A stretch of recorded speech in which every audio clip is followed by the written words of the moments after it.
Hi everyone, welcome back to my channel. कैसे हो आप लोग? I hope you all are doing well. So अब नी 2025 में सिर्फ 6 महीने से भी कम टाइम बचा है। एंड आप लोगों के मन में डाउट्स आ रहे होंगे, क्या अभी हम स्टार्ट करेंगे तो हमारा सिलेक्शन हो पाएगा या नहीं हो पाएगा?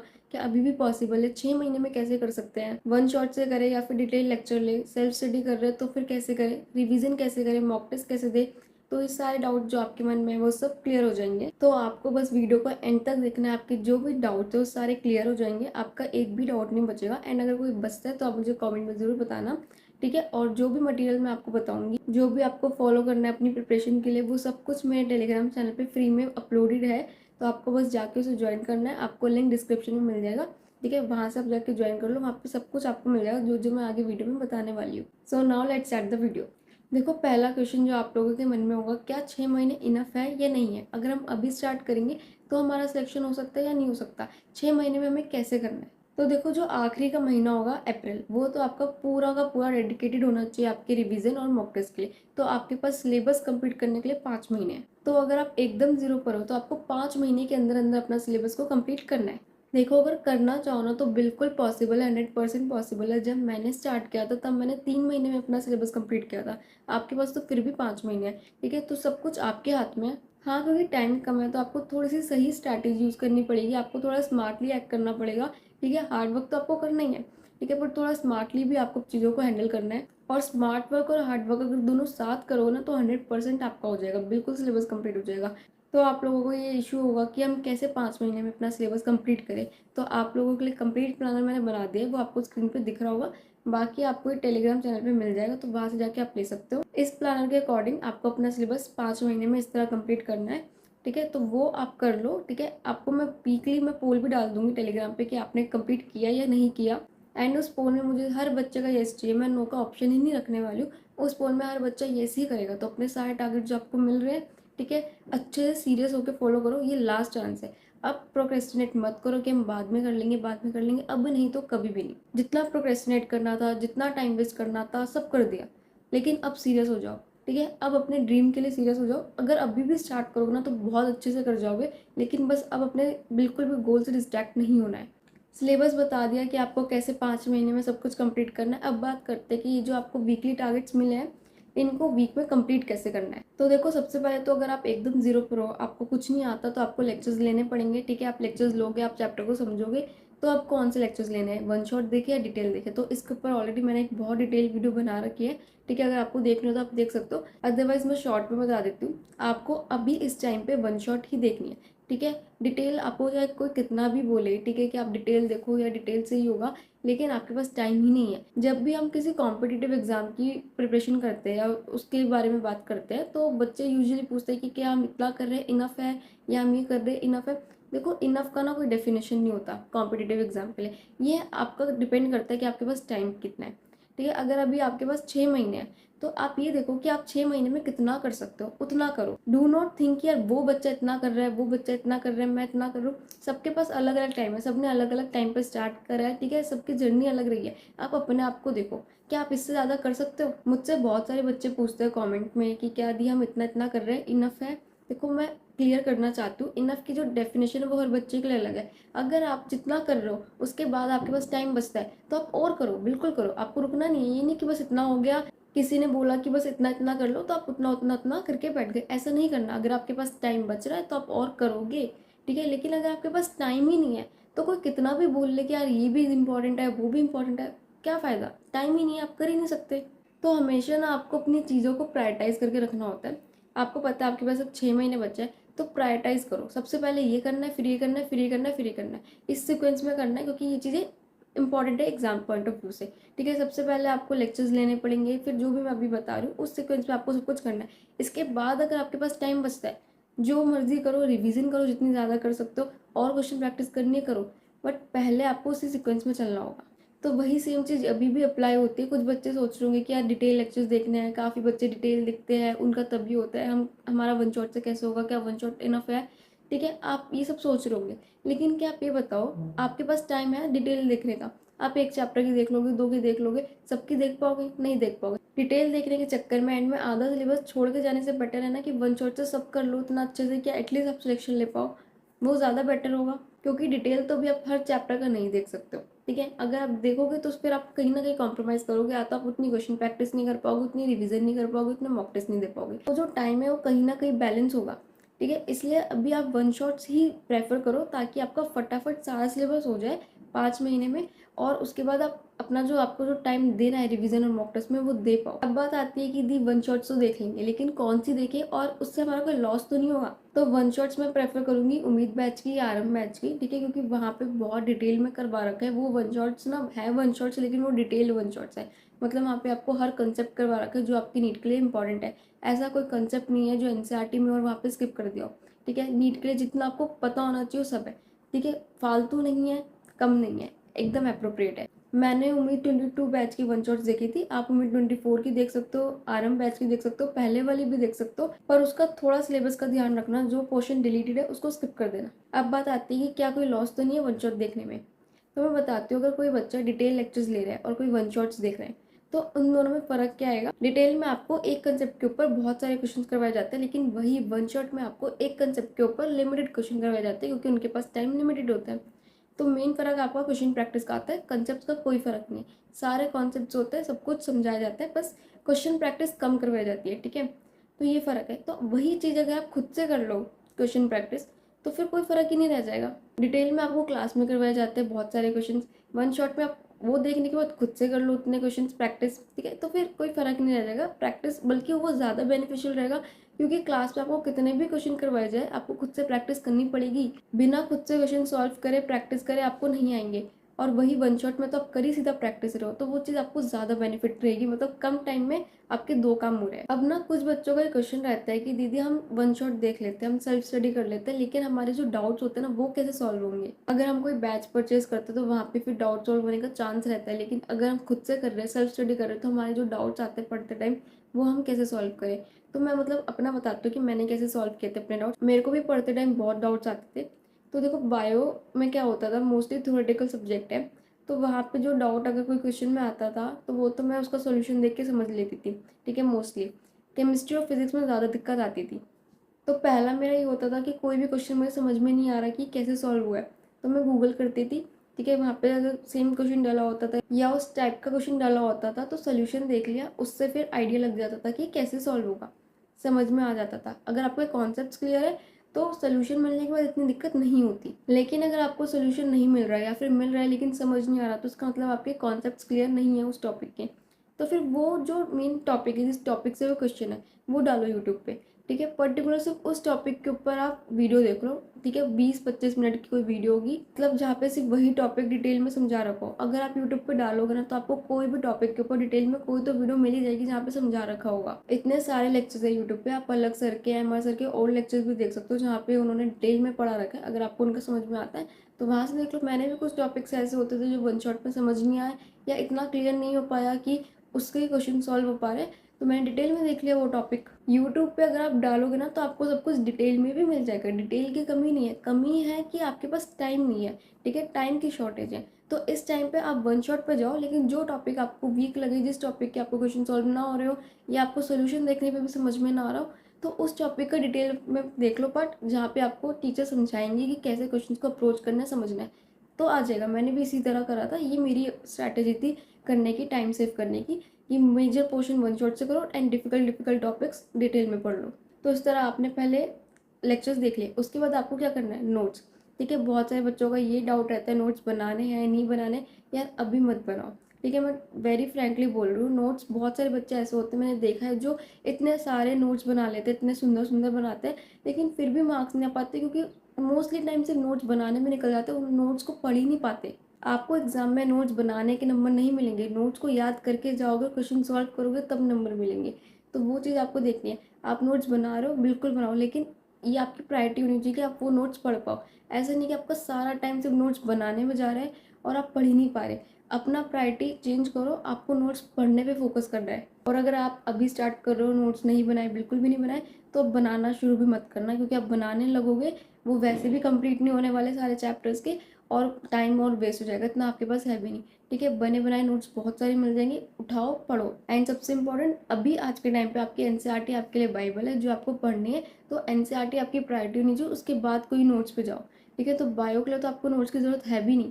ठीक है, बायो के लिए तो नहीं चाहिए आपको, बाहर के भी नोट्स नहीं चाहिए कोई। बायो के लिए सिर्फ एनसीईआरटी, इनऑर्गेनिक केमिस्ट्री के लिए सिर्फ एनसीईआरटी। ठीक है, तो एनसीईआरटी बहुत इंपॉर्टेंट है, तो पहली प्रायोरिटी आपकी एनसीईआरटी है, उसके बाद आप नोट्स पे जाओ। फिजिक्स के लिए एनसीईआरटी नहीं पढ़ी जाती, मेरे से भी नहीं पढ़ी जाती थी, तो मैंने नोट्स ही लिए थे। तो नोट्स आप क्या कर सकते हो, या तो आप फिजिक्स के लिए उम्मीद बैच के वन शॉट्स देख रहे हो तो वहीं के नोट्स देख लो जो बैच पे अपलोडेड है।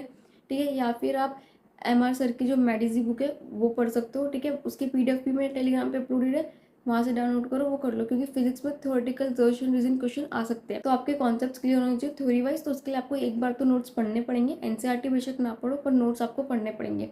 तो नोट्स के लिए आप मेडिजी बुक से कर सकते हो। सेम ऐसे ही केमिस्ट्री के लिए, केमिस्ट्री के लिए आपको एनसीईआरटी पढ़नी है। बहुत सारे बच्चे केमिस्ट्री की एनसीईआरटी स्किप कर देते हैं, नहीं करनी, पढ़नी है। फिजिकल और ऑर्गेनिक के लिए आप क्या कर सकते हो, आप वन गो रीड लो। ठीक है, एक बार पढ़ो, जहाँ पे भी आपको थ्योरेटिकल पॉइंट दिखे या ऐसा लगे कि यार यहाँ से असर्शन रीजन बन सकता है, स्टेटमेंट बेस बन सकता है, उससे हाईलाइट कर लो। ठीक है, एक बार ही हाईलाइट कर लो फिजिकल की और ऑर्गेनिक की, उसके बाद बस उन हाईलाइटेड पॉइंट्स को पढ़ो। ठीक है, उसके बाद उसके अलावा आपको कुछ नहीं करना केमिस्ट्री में, ऑर्गेनिक और फिजिकल के लिए।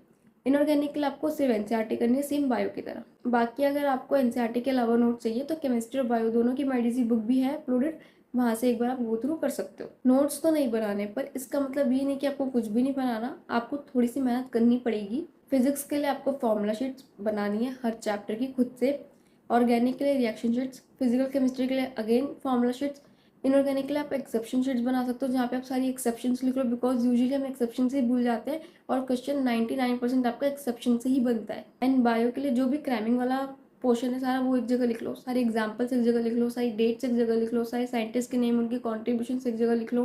तो इस तरह जो भी क्रैमिंग वाला पार्ट है बायो का वो अलग अलग शीट्स में लिख सकते हो। ठीक है, ताकि आपको मेमोराइज करने में आसानी हो। तो ये चीज़ें आपको खुद से बनानी है। ठीक है, ये सब कुछ मेरे टेलीग्राम पे अपलोडेड है। ठीक है, डाउनलोड करो, एज अ सैम्पल देखो कि कैसे बनानी है और अपनी खुद की बनाओ। ठीक है, मैं नहीं बोलूँगी कि वो एग्जैक्ट आप उठा लो, अगर आप इवन वो उठा भी रहे हो ना, उनको अगर आप प्रिंट करा रहे हो तो उसको मॉडिफाई करो अपने अकॉर्डिंग। ठीक है, ले रहे हो, ठीक है, मॉडिफाई करो, जो आपको लग रहा है कि इस चीज़ की कमी है, ये और लिखा होना चाहिए, लिखो उसे। ठीक है, पूरा मॉडिफाई करो, इस तरह भी आप कर सकते हो। तो ये हो गया आपका फॉर्मूला शीट्स वगैरह वाला। तो अब तक हमने बात करी कि आपको 5 महीने में कैसे करना है कंप्लीट, क्या आपका प्लानर होना चाहिए, कहाँ से करना है, वन शॉट से करना है, कौन सी वन शॉट से करना है, किस तरह करना है, उसके बाद आपको नोट्स बनाने या नहीं बनाने। ठीक है, और उसके बाद आपकी फॉर्मूला शीट्स वगैरह की जो आपको बनानी है सबको अपनी खुद। अब ये 3 चीज़ें करने के बाद आपको उसके बाद करनी है मेन क्वेश्चन प्रैक्टिस। ठीक है, जो आपके लिए सबसे ज़्यादा इंपॉर्टेंट है। तो बायो और केमिस्ट्री के लिए आप PWNCERT पंच बुक से क्वेश्चन प्रैक्टिस कर सकते हो।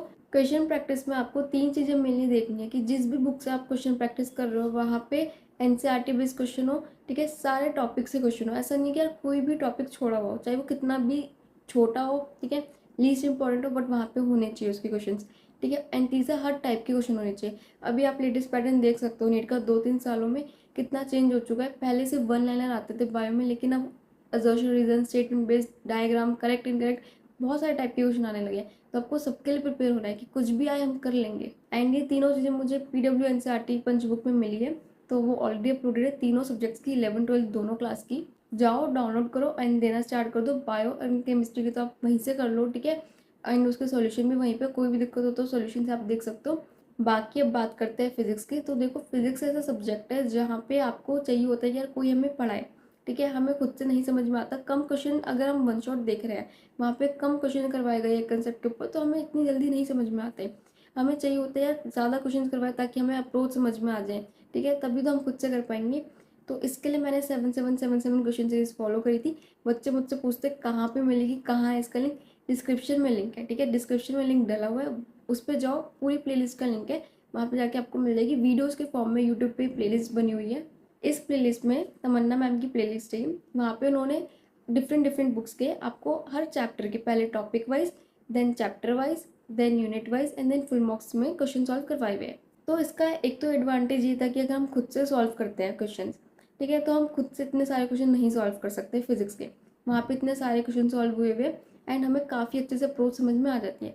दूसरा, डिफरेंट डिफरेंट बुक्स के क्वेश्चन है, हम खुद से कभी इतनी सारी बुक्स सॉल्व ही नहीं कर पाएंगे जितनी सारी बुक्स के उन्होंने नीट रेलिवेंट क्वेश्चन हमें करवाए हुए हैं। अगर हम कोई एक बुक भी सॉल्व करते हैं तो हमें ये नहीं पता कि यहाँ पे यार नीट का क्वेश्चन कौन सा है और आउट ऑफ कॉन्टेक्स्ट कौन सा क्वेश्चन है, बट वो मैम है, उन्हें पता है कि कौन सा क्वेश्चन नीट में आ सकता है। तो वो हमें क्लैरिटी मिल जाती है सीरीज़ से कि अच्छा यार ये वाले क्वेश्चन इंपॉर्टेंट है। तो ये सीरीज़ तो मुझे बहुत हेल्पफुल लगी थी, क्योंकि मेरे फर्स्ट अटेम्प्ट में फिजिक्स में बहुत कम नंबर थे एंड सेकेंड अटेम्प्ट में मेरे 158 आए थे। तो जो भी आया था इसी सीरीज़ से आया था। मैंने तो ये सीरीज़ पूरी सॉल्व करी थी एंड मैं लिख के दे रही हूँ, मैं आपको गारंटी दे सकती हूँ अगर कोई भी बच्चा पूरी सीरीज़ सॉल्व कर लेगा ना, और उसका ये डाउट है कि हमसे क्वेश्चन की अप्रोच समझ नहीं आती, जब एग्जाम में हम क्वेश्चन देखते हैं मॉक टेस्ट में तो हमें ये समझ नहीं आता कि उस क्वेश्चन का अप्रोच कैसे करना है, तो ये जो क्वेरी है आपकी वो एकदम सॉल्व हो जाएगी एंड आपको बहुत अच्छे से फिजिक्स में कॉन्फिडेंस बिल्ड हो जाएगा। तो ये सीरीज़ तो बिल्कुल सॉल्व करो, हर बच्चा सॉल्व करो, चाहे आपको अप्रोच आती ही नहीं आती, प्लीज़ डू सॉल्व। पहले ये सीरीज सॉल्व करो, देन पीवाईक्यूज करो एंड देन देखो कि यार कौन से टॉपिक्स ऐसे जो आपके वीक है, ठीक है, जहाँ आप मॉक टेस्ट में ज़्यादा लैग कर रहे हो, जहाँ आप नहीं कर पा रहे, ठीक है। आपकी जो आगे की स्ट्रैटेजी होती है ना, वो हर बच्चे की अलग होती है। मॉक टेस्ट आपको बहुत कुछ बताते हैं, तो आपको मॉक टेस्ट देने हैं, मॉक टेस्ट का स्कोर आपका क्या आ रहा है, और जो अगर कम आ रहा है तो क्यों आ रहा है, क्या रीज़न है उसका, उस सब से आपको पता लगाना होता है, उसे एनालाइज करना होता है कि आपकी क्या गलती है एंड उस हिसाब से आपकी स्ट्रैटेजी बदलती है फिर आगे की, उस हिसाब से आप उसे इम्प्रूव करते हो।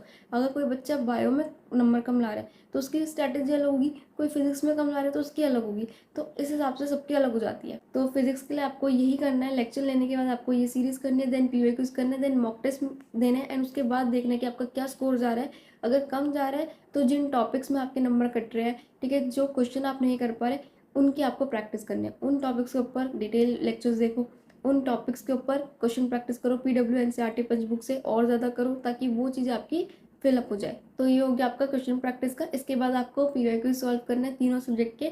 आपको मेरे टेलीग्राम चैनल पे लास्ट 36 ईयर्स की पीवाईक्यूज की बुक मिल जाएगी, लेकिन आपको लास्ट 36 ईयर्स के नहीं करने, ठीक है। आपको बायो और केमिस्ट्री में तो लास्ट 5 to 6 ईयर्स के करने एंड फिजिक्स में लास्ट 10 ईयर्स के, इतना सफिशिएंट है। कुछ बच्चे सोच रहे होंगे कि मैंने पीवाईक्यूज को एंड में करने के लिए क्यों बोला है। देखो पीवाईक्यूज क्या है, आपके नीट में आए हुए क्वेश्चन है, ठीक है। तो मोस्टली सब लोग कहते हैं पहले पीवाईक्यूज करो फिर आगे जाओ, मैं हमेशा एंड में बोलती हूँ। रीज़न ये है कि आप जब सब कुछ करने के बाद पीवाईक्यूज करते हो ना, तो उससे आपको पता लगता है कि आपने जितनी प्रिपरेशन करी है अब तक उसका क्या लेवल है और पीवाईक्यूज का क्या लेवल है। अगर आप पीवाईक्यूज सॉल्व करो और आपसे इजीली सॉल्व हो रहे हैं तो मतलब आपकी प्रिपरेशन लेवल ऊपर है नीट के लेवल से, लेकिन अगर नहीं हो पा रहे तो मतलब आपको थोड़ा सा अपना लेवल अभी बढ़ाना है। एंड अगर हो जाते हैं सॉल्व तो अलग कॉन्फिडेंस भी आता है एंड आई एम श्योर अगर आप इस सारे स्टेप्स करने के बाद पीवाईक्यूज करोगे ना, आपसे 100% सॉल्व हो जाएंगे। मुझसे भी हो गए थे और आपसे भी हो जाएंगे। तो ये आपकी कंप्लीट स्ट्रैटेजी है जो आपको फॉलो करनी है हर चैप्टर के लिए, और इसी तरह आपको सारे चैप्टर्स वीक में कंप्लीट करने हैं। कोई भी डाउट होगा कमेंट में मुझे बताना, ठीक है, मैं क्लियर करूँगी। अब लास्ट जो आपको मेरे को बताना है वो आपका रिवीजन एंड मॉक टेस्ट। देखो रिवीजन में क्या होता है, मोस्टली बच्चे सोचते हैं हमें रिवीजन में डिटेल नोट्स को रिवाइज करना है, ऐसा नहीं है। आपको रिवीजन में क्वेश्चन प्रैक्टिस करनी होती है, क्योंकि ऑफकोर्स आपको एग्जाम में क्वेश्चन सॉल्व करके आना है। अब आपको ये डाउट होगा कि दी अगर हमने कोई चैप्टर बहुत पहले कर रखा है तो हम एकदम से क्वेश्चन प्रैक्टिस कैसे करें, क्योंकि हम तो भूल चुके हैं। तो उसके लिए काम आता है आपकी short notes and mind maps. आप मेरे टेलीग्राम चैनल पे जाओगे, वहाँ पे आपको सारे सब्जेक्ट्स के सारे चैप्टर्स के शॉर्ट नोट्स और माइंड मैप्स अपलोडेड मिल जाएंगे, फटाफट से डाउनलोड करो। तो अगर आपने वीक में 2 या 3 आवर्स अलॉट कर रखे रिवीजन के लिए सपोज, तो आपको क्या करना है, फटाफट पहले हाफ एन आवर में एक चैप्टर के शॉर्ट नोट्स या माइंड मैप्स जो आपको ठीक लगे लो, देख लो, गो थ्रू कर लो एंड फटाफट से उसे रिवाइज कर लो एक बारी। शॉर्ट में जल्दी से आपने रिवाइज कर लिया, देन बचे हुए टाइम में आपको करनी है क्वेश्चन प्रैक्टिस, जितनी हो सकती है उतनी करो, ठीक है। एंड ऑल्सो मैं यहाँ पे भी एक और चीज़ ऐड करना चाहूँगी। अब जब आप ये क्वेश्चन प्रैक्टिस कर रहे हो तो बहुत सारे बच्चे सोच रहे होंगे कि हमें कौन से क्वेश्चन सॉल्व करने, कोई भी कर ले। आपका क्या टारगेट होना चाहिए कि जो क्वेश्चन आपको आते हैं वो आप ना सॉल्व करो, क्योंकि जो आपको आते हैं वो तो आते हैं, जो आपको नहीं आते, जो आपसे पहली बारी में नहीं हुए थे, जो डिफिकल्ट क्वेश्चन है वो आप करो रिवीजन में, क्योंकि एक्चुअल में आपको उन्हें ही रिवाइज करना है, क्योंकि वहीं आप लैग कर रहे हो। तो वो कैसे पता लगेगा, तो जब आप फर्स्ट टाइम क्वेश्चन प्रैक्टिस कर रहे हो एनसीईआरटी पंच बुक से, तो जो क्वेश्चन आपसे नहीं हुए या जो आपको डिफिकल्ट लगे उन आप स्टार मार्क कर लेना, ठीक है। वो क्वेश्चन आपके अब काम आएंगे। उस टाइम आपको लगेगा कि यार क्या स्टार मार्क कर रहे हैं, क्या इतना टाइम वेस्ट हो रहा है सब में, बट इवेंचुअली वो आपको हेल्प करेगा। उस टाइम की आपकी थोड़ी सी मेहनत स्टार मार्क करने की आपको रिवीजन में हेल्प करेगी, आपको बता देगी यार ये क्वेश्चन रिवाइज कर ले, ये नहीं आता तेरे को। एंड अगर आप बुक की पीडीएफ से क्वेश्चन प्रैक्टिस करने की सोच रहे हो तो कोई ज़रूरत नहीं है बुक को खरीदने की। एक कॉपी बना लो जहाँ पे आप लिखते रहो यार इस चैप्टर के ये क्वेश्चन है जो मुझे नहीं आते, नंबर डालते रहो एंड फिर उस कॉपी से देख के आप कर लेना प्रैक्टिस। इस तरह कर लो, कोई दिक्कत नहीं है, ठीक है। तो ये आपका रिवीजन का पार्ट हो गया।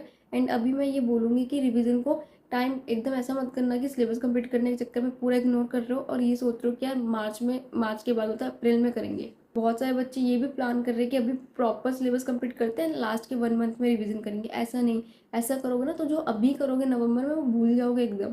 ठीक है, ये गलती नहीं करनी। बीच में कम टाइम दो, 2-3 घंटे दो, लेकिन थोड़ा बहुत दो और रिवाइज करो। ठीक है, एकदम ब्लैंक आउट नहीं होना बिल्कुल भी। थोड़ा थोड़ा बीच में आंखों से एक बार टॉपिक्स को निकालते रहो, ताकि पता रहे यार ये पढ़ा था हमने, हमें आता है। ठीक है, अभी थोड़े से स्टार्ट करो और धीरे धीरे टाइम को इंक्रीज करते रहो रिवीजन वाले, बिकॉज एंड में आते आते आपको प्रॉपर रिवीजन करने, तो अभी कम से स्टार्ट करो एंड धीरे धीरे टाइम बढ़ाओ अपना। Last but not the least, आपके मॉक टेस्ट। ठीक है, मॉक टेस्ट से तो सबको सबसे ज़्यादा डर लगता है, मुझे भी लगता था, बहुत ज़्यादा डर लगता था। तो मॉक टेस्ट का ऐसा है कि यार प्लीज़ मत छोड़ो। ठीक है, मेरा फर्स्ट अटेम्प्ट में सिलेक्शन ना होने का कहीं ना कहीं रीज़न ये था कि यार मैंने मॉक टेस्ट से डर के मॉक टेस्ट देना बंद कर दिया था। ठीक है, और जो दिए थे मैंने उन्हें एनालाइज नहीं किया था। ये दो बहुत बड़ी गलती थी, इस वजह से मेरा ड्रॉप लग गया था। तो प्लीज़ ये गलती आप लोग मत रिपीट करना। मैं बार बार बोल रही हूँ, हर वीडियो में बोल रही हूँ, मॉक टेस्ट बहुत ज़्यादा ज़रूरी है। बिना मॉक टेस्ट दिए आपका सिलेक्शन नहीं हो सकता। ठीक है, पार्ट टेस्ट से स्टार्ट करो। अभी अभी सिलेबस स्टार्ट करो, हफ्ता भर ले लो, 10 डेज का राउंड ले लो, थोड़ा सा सिलेबस करो एंड देन स्टार्ट कर दो पार्ट टेस्ट देना। ठीक है, इट्स हाई टाइम कि आप पार्ट टेस्ट देना स्टार्ट कर दो, क्योंकि आपको मार्च से फुल मॉक टेस्ट देना स्टार्ट करना पड़ेगा at any how. Part test दो, उन्हें एनालाइज करो। देखो आपको डर लगता है यार हम देंगे हमारे नंबर कम आएंगे तो क्या होगा, हमें डिमोटिवेशन होगा। यार ये नंबर कहीं नहीं लगने वाले। ठीक है, कहीं पे भी नहीं लगने वाले। जितना आपके प्रिपरेशन में, आपके मार्क्स में इंप्रूवमेंट आपके मॉक टेस्ट ला सकते हैं ना, उतना और कुछ नहीं ला सकता। ठीक है, जब मेरे फर्स्ट अटेम्प्ट में मॉक टेस्ट ना देने की वजह से मेरे मार्क्स कुछ भी इंप्रूव नहीं हो पाए थे। ठीक है, कुछ भी उसमें फ़र्क ही नहीं आ पाया था। मैंने गलतियाँ नहीं एनालाइज करी थी, तो उस चीज़ का मुझे बहुत रिग्रेट रह गया था कि यार मैं मॉक टेस्ट दे देती या मैं एनालाइज कर लेती तो शायद मेरा सिलेक्शन हो जाता। तो सेकंड अटेम्प्ट में मैंने ये गलती नहीं करी। मैंने इतने सारे मॉक टेस्ट दिए ना, इतने सारे, मेरे नंबर नहीं आते थे उनमें, पर मैं देती रही। चाहे कुछ भी हो जाए, मॉक टेस्ट देने में मैंने बिल्कुल भी कंजूसी नहीं करी। आपको इनसे हेल्प क्या लेनी है, आपको मॉक टेस्ट देना है, पार्ट टेस्ट दोगे, उसके बाद आपको उसे एनालाइज करना है। आपको प्रॉपर देखना है कि यार मेरे कहाँ कहाँ मार्क्स जा रहे हैं। आप एक प्रिपरेशन करके मॉक टेस्ट देने गए, आपके नंबर कम आए। ठीक है, मतलब आपकी प्रिपरेशन में कहीं कहीं होल्स हैं जिस वजह से आपके नंबर कम आए। अब आपको उन होल्स को ढूंढना है कि यार वो क्या क्या होल्स है जो आपके नंबर कम आए, और उन्हें फिल करना है। ठीक है, ताकि आपकी फिर नीट में वो गलती ना हो। तो वो आपको एनालाइज करने से पता लगेगी। एनालाइज करो, देखो यार क्यों गलती हो रही है, कहाँ गलती हो रही है, कौन सा टॉपिक वीक है, कौन सा चैप्टर वीक है, कहाँ कैसे इंप्रूव करना है, वो गलतियाँ देखो। ठीक है, फिर उसके बाद उन्हें इम्प्रूव करो। बहुत इंपॉर्टेंट है मॉक टेस्ट देना। बहुत सारे बच्चे अभी क्या सोचेंगे, कोई पार्ट टेस्ट आ रहा है, अगर उन्होंने कोई कोचिंग ज्वाइन कर रखी है, पार्ट टेस्ट आ रहा है, 10 चैप्टर आ रहे हैं, 6 प्रिपेयर कर रखे, 4 नहीं कर रखे, तो सोचेंगे 4 तो करे ही नहीं है बिल्कुल भी, मार्क्स क्या आएंगे, मार्क्स तो बहुत कम आएंगे, क्योंकि 4 तो हमें बिल्कुल नहीं आते। फिर जो 6 आते हैं उनमें भी कुछ ऐसे क्वेश्चन होंगे जो हम नहीं कर पाएंगे। तो क्या फ़ायदा है, एक बार 4 कर लेंगे, फिर 10 पूरा करके दे देंगे। ये थिंकिंग इस टाइम पर हर बच्चे के दिमाग में चल रही होगी, क्योंकि एक टाइम पे मैं भी आपकी जगह थी, मेरे दिमाग में भी सेम चलता था कि यार इतने ही हुए, एक बार पूरा कर लूँगी फिर दे दूँगी। ठीक है, I am right, I know I am right, because मैंने भी ये चीज़ बहुत बार करी है। और इसके बाद क्या होता है, इसके बाद हम ये सोचते हैं कि हम बाद में देंगे, और वो बात कभी भी नहीं आता। वो टेस्ट ही मिस हो जाता है हमारी ज़िंदगी से, वो टेस्ट का नंबर ही नहीं आ पाता कभी, क्योंकि उसके बाद इतने टेस्ट हो जाते हैं। ठीक है, शेड्यूल्ड होते हैं, हम उनमें लग जाते हैं और वो टेस्ट कभी नहीं दे पाते। जो एक बात ना हमेशा याद रख लो, जो टेस्ट आपने छोड़ दिया ना, वो छूट गया, वो बाद में कभी नहीं दिया जाएगा, कभी भी नहीं। आप कितना भी स्ट्रैटेजी बना लो, कितना भी टाइम टेबल बना लो, कितना भी प्लानर बना लो कि हम इसको तब दे देंगे तब हो जाएगा, नहीं दिया जाएगा। मैंने बहुत बना के देख लिया था, मैंने इतना शिफ्ट किया कि यार ये तब हो जाएगा, वो तब हो जाएगा, एक भी नहीं दे पाई थी एंड में आकर, क्योंकि सिलेबस ही नहीं हो पाया था, नंबर ही नहीं लग पाया मॉक टेस्ट का। अब जो बच्चों का डाउट होता है कि हमारा इतना सारा बैकलॉग है, जिन बच्चों ने अपनी प्रिपरेशन स्टार्ट कर रखी है उनका होगा एक कॉमन डाउट कि हमारा बहुत सारा बैकलॉग है। तो बात पता है क्या है, बैकलॉग इतना होता नहीं है। बैकलॉग हमारा होता सिर्फ एक चैप्टर का है। स्टार्टिंग में हम बना देते हैं क्योंकि हम गलत स्टेप्स ले लेते हैं। पहला स्टेप गलत जो हम लेते हैं वो ये है कि हल्का सा हमारा टेस्ट की प्रिपरेशन नहीं हुई, हमने टेस्ट छोड़ दिया। ये बहुत बड़ा गलत स्टेप है। अब मैं बताती हूँ क्यों। एग्जाम्पल वही रहेगा, टेस्ट है, 10 चैप्टर आ रहे हैं, आपने 6 करे हैं। ठीक है, आपने सोचा कि 4 नहीं करे तो हम टेस्ट छोड़ देते हैं। आपका बैकलॉग कितने का था, 4 का, आपको 4 नहीं आते थे, लेकिन टेस्ट छोड़ने की वजह से क्या हुआ, जो 6 आपको आते थे आपने उनकी भी प्रैक्टिस नहीं हो पाई आपकी। अगर आप मॉक टेस्ट देते तो जो 6 चैप्टर आपने करे हैं, आपकी उनकी गलती तो पता लगती कि यार कहाँ का मेरे नंबर जा रहे हैं, इन चैप्टर में मेरी क्या कमी है, फिर उनको आप इम्प्रूव करके उन्हें एकदम फाइनलाइज कर देते। लेकिन क्योंकि आपने मॉक टेस्ट स्किप कर दिया तो उन 6 की गलती आपको नहीं पता लग पाई। उन 6 का आपने कोई मॉक टेस्ट नहीं दिया, उन 6 की आपने कोई प्रिपरेशन नहीं करी, तो आपको अंदर से ऐसा लगेगा कि यार वो 6 मैंने कर तो ली है, पर स्टिल आपको बिल्कुल भी कॉन्फिडेंस नहीं होगा कि वो 6 मुझे आते हैं। And over a period of time 20-25 दिन बाद वो 6 चैप्टर आपको अपना बैकलॉग लगने लगेंगे। आपको लगेगा कि यार उन 6 चैप्टर में मुझे कुछ भी नहीं आता, क्योंकि आपने मॉक टेस्ट देके उन्हें फाइनलाइज़ ही नहीं किया। आपने मॉक टेस्ट देकर देखा ही नहीं कि आपकी क्या गलती है, आपको कितना आता है, उन 6 चैप्टर में आप कितना स्टैंड करते हो, फिर आप उन्हें इम्प्रूव करके फाइनलाइज़ कर देते, एकदम फुल कर देते कि यार ठीक है ये मेरे प्रिपेयर हो गए, लेकिन वो कुछ हो ही नहीं पाया। मेरा सारा बैकलॉग इसी वजह से शुरू हुआ था। तो मैं प्लीज़ आप लोगों से हम्बल रिक्वेस्ट कर रही हूँ, आप मॉक टेस्ट में कोई कमी मत छोड़ना।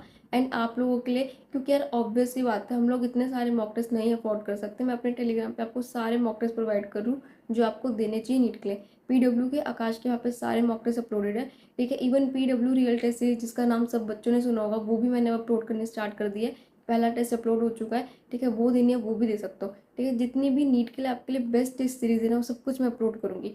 और भी मटेरियल आगे अपलोड होगा, बहुत मटेरियल आने वाले उधर, आई गारंटी हूँ। मॉक टेस्ट की तो आपको कोई कमी नहीं होने वाली। जितने मॉक टेस्ट बोलोगे ना उतने अपलोड कर दूंगी, आप देने वाले बनो। मतलब ऐसा हो जाएगा कि आपको अगर कभी भी मन करना है मॉक टेस्ट देना, इतना सिलेबस हो गया, आपको कमी नहीं मिलने वाली। मतलब मॉक टेस्ट की टेलीग्राम पर इतने सारे हैं वहाँ पर। नीट से 1 महीने पहले कौन सी टेस्ट सीरीज बेस्ट है वो मैं आपको बताऊंगी, वो मैं आपके लिए अपलोड करूंगी। किस टाइम पे क्या बेस्ट होगा आपके लिए, मैं वो सब अपलोड करूंगी। इस टाइम पे I know short notes and mind maps की बहुत ज़्यादा ज़रूरत थी, तो मैंने वो अपलोड कर दिया। तो सब कुछ उसी हिसाब से होगा, बिकॉज मेरे को भी पता है, मैं भी एक नीट एस्पिरेंट रही हूँ, 2 अटेम्प्ट मैंने दिए, तो मुझे पता है कि कब क्या नीड होती है। तो उस हिसाब से मैं सब कुछ अपलोड करती हूँ टाइमली, तो सब कुछ उधर आएगा। बस आप प्रिपरेशन पे ध्यान दो। आई होप मैंने इस वीडियो में सब कुछ बहुत अच्छे से क्लियर कर दिया हो कि आपको क्या कैसे करना है। एक बार मैं शॉर्ट में समराइज़ करना चाहूँगी, ठीक है। प्लानर मैंने दे दिया, वन शॉट से देखना है, एनसीईआरटी रीड करनी है, नोट्स नहीं बनाने हैं, फॉर्मूला शीट्स वगैरह बनानी है आपको, क्वेश्चन प्रैक्टिस करनी है। फिजिक्स के लिए 7777 क्वेश्चन सीरीज कर लेना बहुत ज़रूरी है। देन पीवाईक्यूज करना है, उसके बाद आपको रिवीजन एंड मॉक टेस्ट पे बहुत ध्यान देना है। सो ये आपकी कंप्लीट स्ट्रैटेजी है जो मैंने बता दी। इसके अलावा कोई भी डाउट हो आपके मन में, प्लीज़ मुझे कमेंट में बताओ, ठीक है। जो अगर आपको किसी और पर्टिकुलर टॉपिक पे वीडियो चाहिए तो वो बता सकते हो। ये वीडियो कैसी लगी ये बताना, एंड कुछ भी अगर शेयर करना है तो वो भी कर सकते हो। बाकी अगर चैनल पर नए हो तो प्लीज़ लाइक करना, वीडियो को शेयर करना अपने दोस्तों के साथ, एंड सब्सक्राइब करे बगैर मत जाना प्लीज़। आपका एक सब्सक्राइब मुझे बहुत मोटिवेशन देता है आगे आपके लिए और वीडियोज़ बनाने के लिए, ठीक है। सो प्लीज़ सपोर्ट बनाए रखो अपना। टेलीग्राम चैनल ज्वाइन करना मत भूलना हर बच्चा, प्लीज़। वहाँ पे बहुत सारा मटेरियल है, जाके देखो एंड ज्वाइन करो, ठीक है। So that's all for this video. Thank you guys for watching my video. All the very best guys for your NEET preparation. Bye bye, मिलते हैं नेक्स्ट वीडियो में।